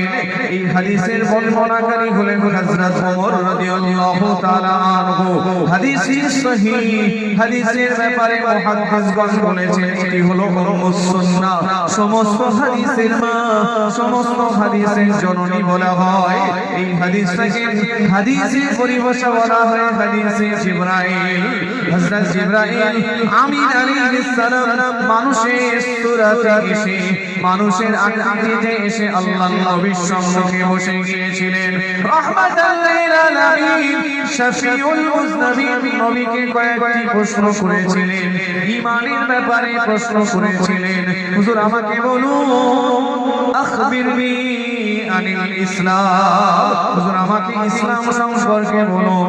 আল্লাহ রাসূল বললেন, ইসলামের মূল স্তম্ভ 5টি। 1 নম্বর হলো ঈমান, নামাজ, রোজা, হজ, যাকাত। প্রশ্নকারী বলেছিলেন, সাদাকাতা ইয়া রাসূলুল্লাহ, হুজুর আপনি সত্য বলেছেন, ইসলাম নামক শাখা এই 5টি খুঁটির উপরে দাঁড়িয়ে আছে। ঈমান, নামাজ, রোজা, হজ, যাকাতের উপরে ইসলামটা দাঁড়িয়ে আছে। হুজুর এবার আমাকে বলুন, আখবিরনি আনিল ঈমান। আল্লাহর নবী হাত গুনে গুনে 7টি বিষয় বলেছিলেন, আমানতু বিল্লাহি ওয়া মালাইকাতিহি আয়াতিহি ওয়া কুতুবিহি ওয়া রাসূলিহি ওয়াল ইয়াউমিল আখিরি ওয়াল কদরি খাইরিহি ওয়া শাররিহি মিনাল্লাহি তাআলা ওয়াল বা'সি বা'দাল মাউত। এই হাদিসের মধ্যে এসেছে মৃত্যুর পরে আল্লাহ আবার আপনাকে আমাকে উঠাবেন। কোথায় উঠাবেন? আমাদের ডেস্টিনেশন হবে, গন্তব্য হবে কিয়ামতের মাঠ। কিয়ামতের মাঠে রব্বুল আলামিন আল্লাহ তিনি হবেন আহকামুল হাকিমিন। রব্বুল আলামিন আল্লাহ কিয়ামতের মাঠে বিচারক হবে। তিনি আপনাকে আমাকে জিজ্ঞাসা করবেন, আমরা জিজ্ঞাসিত হব। প্রত্যেকটি মন্দ কাজ তা অতি ক্ষুদ্র থেকে ক্ষুদ্র হলেও আল্লাহ পাকের সম্মুখে জবাবদিহি করতে হবে। প্রত্যেকটি ভালো কাজ তা ক্ষুদ্র থেকে ক্ষুদ্র হলেও আল্লাহ পাকে পুরস্কৃত করবেন খাইরিহি ওয়া শাররিহি মিনাল্লাহি তাআলা ওয়াল বা'সি বা'দাল মাউত। মৃত্যুর পরে আল্লাহর সম্মুখে আমাদেরকে হাজির করে আমাদের জীবনের ছোট ছোট আমলের হিসাব নেবেন। মিসকাল যাররাতিন শাররাই ইয়ারা। ছোট ছোট অন্যায়গুলোর ব্যাপারে আল্লাহ কৈফিয়ত নেবেন। বান্দারে আমি আল্লাহ পাক রূহের জগতে আমি জিজ্ঞাসা করেছিলাম, বান্দা আমি আল্লাহ কি তোমার রব নই? আমি আল্লাহ কি তোমার প্রতিপালক নই? আলাস্তু বিরাব্বিকুম, আমি কি তোমার রব নই? আমি কি তোমার সৃষ্টিকর্তা নই? বান্দা রূহের জগতে আমি আল্লাহ আমাকে রব বলে স্বীকার করে এসেছিলে, আমাকে আল্লাহ বলে স্বীকার করে এসেছিলে, আমাকে প্রতিপালক বলে স্বীকৃতি দিয়ে এসেছিলে, বলেছিলে কলু বালা, হ্যাঁ আপনি আমাদের রব, আপনি আমাদের প্রতিপালক, আপনি আমাদের সৃষ্টিকর্তা। আমি আল্লাহ পাক মায়ের গর্ভের মধ্যে সুম্মা মিন নুতফা, একটা গোষ্ঠের পিণ্ড রক্তপিণ্ড থেকে, সুম্মা মিন মুদগা, সুম্মা মিন আলাকা, সুম্মা মিন লাহমা, আমি আল্লাহ সুন্দর একটা আকৃতি অবয়ব একটা মানুষের সূরত আমি মায়ের গর্ভে দান করলাম। বান্দারে আমি আল্লাহ মায়ের গর্ভের মধ্য থেকে আমি আল্লাহ তোমাকে দুনিয়াতে আগমন ঘটিয়েছি। দুনিয়ার জমিনে যখন তুমি আসবে তোমার পরিচয় জানতো না, তুমি পুরুষ হয়ে দুনিয়ায় আসবে না, নারী হয়ে আসবে। আমি আল্লাহ কাউকে পুরুষ করে কাউকে নারী করে পাঠিয়েছি। বান্দারে তোমার পিতামাতা জানতো না তোমার গায়ের রং সাদা হবে না কালো হবে, তোমার শরীরের গঠন তোমার শরীরের আকৃতি সুন্দর হবে না কুৎসি হবে, তুমি লম্বা হবে না বেটে হবে, তুমি মোটা হবে না রোগা হবে, তুমি শিক্ষিত হবে না মূর্খ হবে, তুমি ধনী হবে না গরিব হবে। দুনিয়ার মানুষের কিছু জানা ছিল না। বান্দারে আমি আল্লাহ সব কিছু পরিকল্পনা করে দুনিয়াতে আমি আল্লাহ তোমাকে পাঠিয়েছি। রব্বুল আলামিন আল্লাহ তাআলা আমি তোমাকে দুনিয়ার বাদশাহী দিয়েছি, দুনিয়ার সুলতানাত দিয়েছি। কাউকে আমি আল্লাহ চিকিৎসক বানিয়েছি, কাউকে বিচারক বানিয়েছি, কাউকে ব্যবসায়ী বানিয়ে দিয়েছি। আমি আল্লাহ পাক এক একজনকে এক একটা সম্মান দিয়ে মর্যাদা দিয়ে দুনিয়াতে আমি পাঠিয়েছি। আমি আল্লাহ আমার নাফরমানি কেন করলে? কিয়ামতের মাঠে আল্লাহ জিজ্ঞাসা করবেন, আমি তো তোমাকে সুন্দর করে পৃথিবীতে পাঠিয়েছি। রাযাকনাহুম মিনাত তাইয়্যিবাত, পৃথিবীর সবথেকে শ্রেষ্ঠ খাবার তোমার জন্য আমি আল্লাহ ব্যবস্থা করেছি। ওয়া হামালনাহুম ফিল বাররি ওয়াল বাহর, তোমার জন্য স্থলে এবং জলে তোমার পথ থেকে আমি নিরাপদ করেছি। পানিতে কিভাবে তুমি সফর করবে, রাস্তায় জমিনে কিভাবে সফর করবে, সমস্ত ব্যবস্থা করেছি আমি আল্লাহ তোমাকে। ওয়ালাকাদ কাররামনা বনি আদম, আমি সৃষ্টির শ্রেষ্ঠ করেছি, সৃষ্টি জগতে শ্রেষ্ঠত্ব দিয়েছি, সবথেকে রুতবা ওয়ালা করেছি, জ্ঞান বিবেক দিয়েছি। একটা গরু ভালো আর মন্দের পার্থক্য করতে পারে? পারবে? ভালো মন্দের পার্থক্য, ন্যায় অন্যায়ের পার্থক্য একটা গরু পারবে? এটা ন্যায় না এটা অন্যায়? আপনি একটা ক্ষুধার্ত গরুকে ছেড়ে দিন, একটা চাষের জমিতে ছেড়ে দিন, সে তার ক্ষুধার নিবারণের জন্য খেতে থাকবে না থাকবে? সে কোনটা ন্যায় কোনটা অন্যায়, কোনটা ঠিক কোনটা বেঠিক, তার কিন্তু সেই হিদায়াত দেন। একটা কুকুর, একটা বিড়াল, প্রাণীদের এই ন্যায় আর অন্যায়ের পার্থক্য করার ক্ষমতা দেওয়া হয় না, কিন্তু একজন মানুষকে দেওয়া হয়েছে। একজন মানুষ ন্যায় এবং অন্যায়ের মধ্যে পার্থক্য করতে পারে, ভালো আর মন্দের মধ্যে পার্থক্য করতে পারে। একটা প্রাণী, যে প্রাণীটা পারে না, আর যে মানুষ ভালো আর মন্দের পার্থক্য করতে পারে, করতে পেরেও যে পারলো না, করলো না, ভালো আর মন্দের পার্থক্য করলো না, আল্লাহ পাক তাদের ব্যাপারে বলেছেন উলাইকা কাল আনআমি বাল হুম আদল। তারা পশু নয়, পশুর থেকে অনেক নিকৃষ্ট। যে পশুকে আমি আল্লাহ ক্ষমতা দিইনি ভালো মন্দের পার্থক্য করার, আর যে মানুষকে দিয়েছি সে করেনি, সে পশুর থেকেও নিকৃষ্ট। কিন্তু মানুষের প্রশংসা করেছেন আল্লাহ, ওয়ালাকাদ কাররামনা বনি আদম, আমি আল্লাহ মানুষকে শ্রেষ্ঠ করেছি, ওয়ারাযাকনাহুম মিনাত তাইয়্যিবাত, মানুষের জন্য পবিত্র রিজিকের ব্যবস্থা করেছি, ওয়া হামালনাহুম ফিল বাররি ওয়াল বাহর, মানুষের জন্য চলার পথকে নিরাপদ করেছি, লাকাদ খালাকনাল ইনসানা ফি আহসানি তাকওয়িম, আমি মানুষের অবয়ব, তার চেহারাটাকে, তার আকৃতিটাকে আমি ইউনিক করেছি সৃষ্টির মধ্যে। ওই গোলাপ ফুল আর একটা বাচ্চা আপনি কম্পেয়ার করে দেখুন, ফুল যত সুন্দরই হোক একটা মানুষের থেকে কিন্তু সুন্দর, ঠিক না বেটা? ফুল যত সুন্দরই হোক না কেন একটা মানুষের থেকে কিন্তু সুন্দর। আকাশের চাঁদ যত সুন্দরই হোক না কেন একটা মানুষের থেকে কিন্তু সুন্দর। মানুষকে আল্লাহ ইউনিক করেছেন, সৃষ্টির মধ্যে ইউনিক, তার চেহারার মধ্যে একটা আল্লাহ আকর্ষণ রেখেছে। মানুষের প্রশংসা করেছেন, আবার মানুষকে নিন্দা করেছেন। ওই মানুষের প্রশংসা করেছেন যারা আল্লাহ পাকের কাছে ওয়াদা করে এসেছিলেন, আপনি আমাদের রব, আপনি আমাদের প্রতিপালক, আপনি আমাদের সৃষ্টিকর্তা। দুনিয়াতে এসে আল্লাহর বিধান অনুযায়ী জীবন যাপন করেন, আল্লাহ পাকের বিধান অনুযায়ী জীবন যাপন করেন, আল্লাহ রাব্বুল আলামিনের ইবাদত বندگی তার জীবনের লক্ষ্য। আল্লাহ রাব্বুল আলামিন যে উদ্দেশ্যে পৃথিবীতে পাঠিয়েছেন, আমরা প্রেরিত হয়েছি, পৃথিবীতে এসেছি, উদ্দেশ্য একটাই, ইল্লা লিয়াবুদুন, আল্লাহর ইবাদত, আল্লাহর ইবাদত। আপনি বলবেন সারাক্ষণ ইবাদত করলে দুনিয়ার প্রয়োজন মেটাবো, চাষ করবো কখন, সংসার করবো কখন, সন্তান মানুষ করবো কখন? এটা আমাদের না জানার কারণে আমরা বলে থাকি।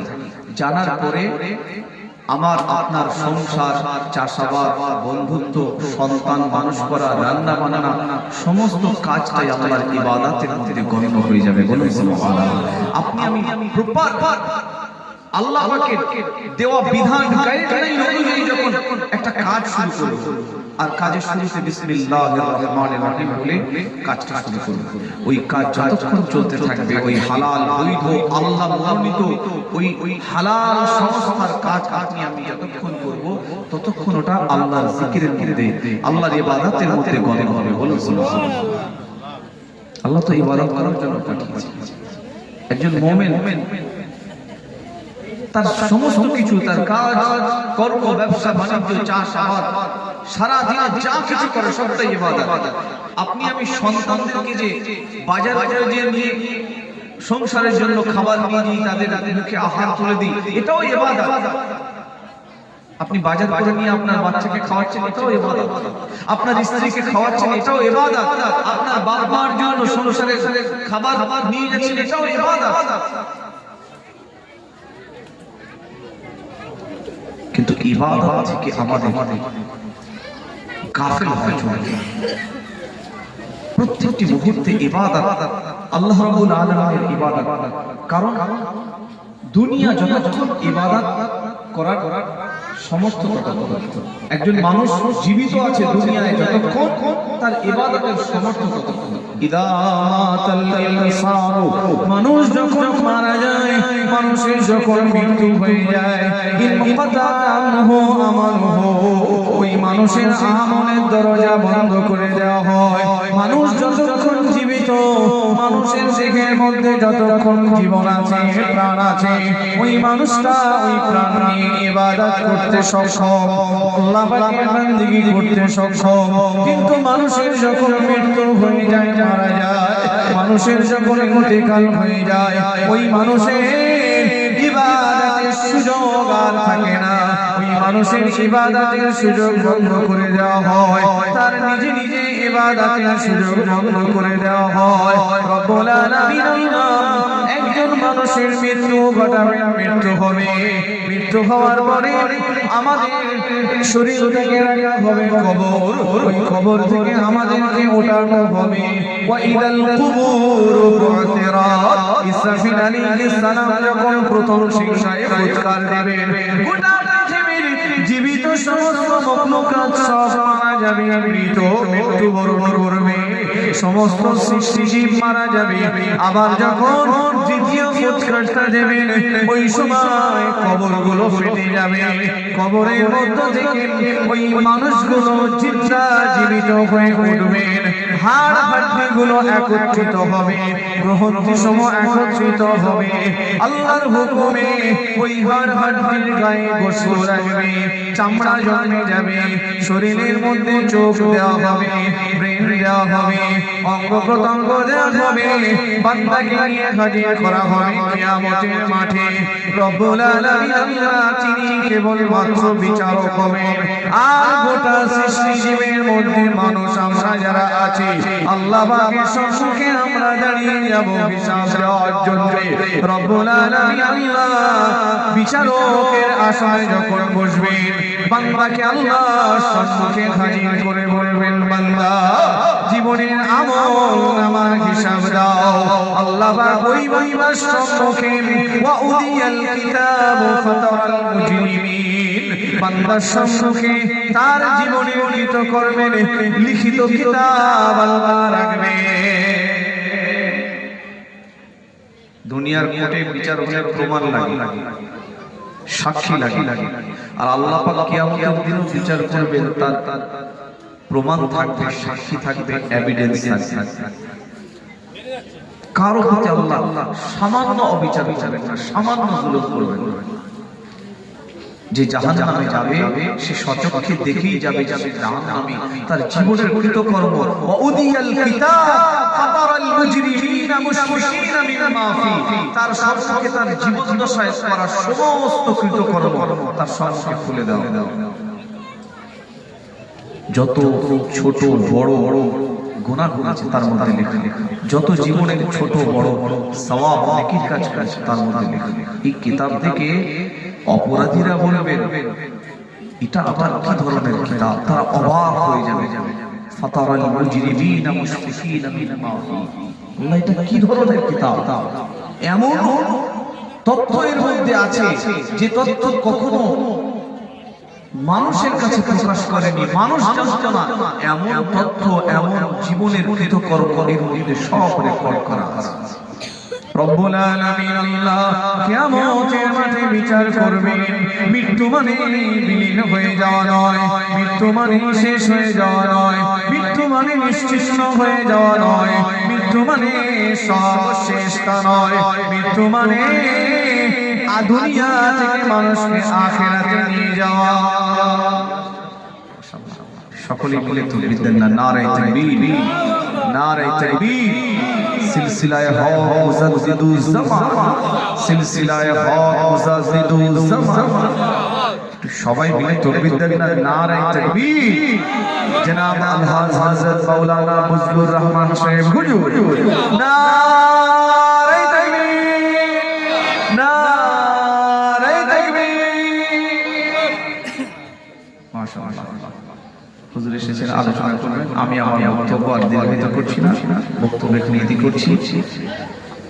আমার অত্যন্ত শ্রদ্ধেয় মানুষ, পিতৃ সমতুল্য মানুষ, উস্তাদ সমতুল্য মানুষ এবং মুহাক্কিক একজন আলেম।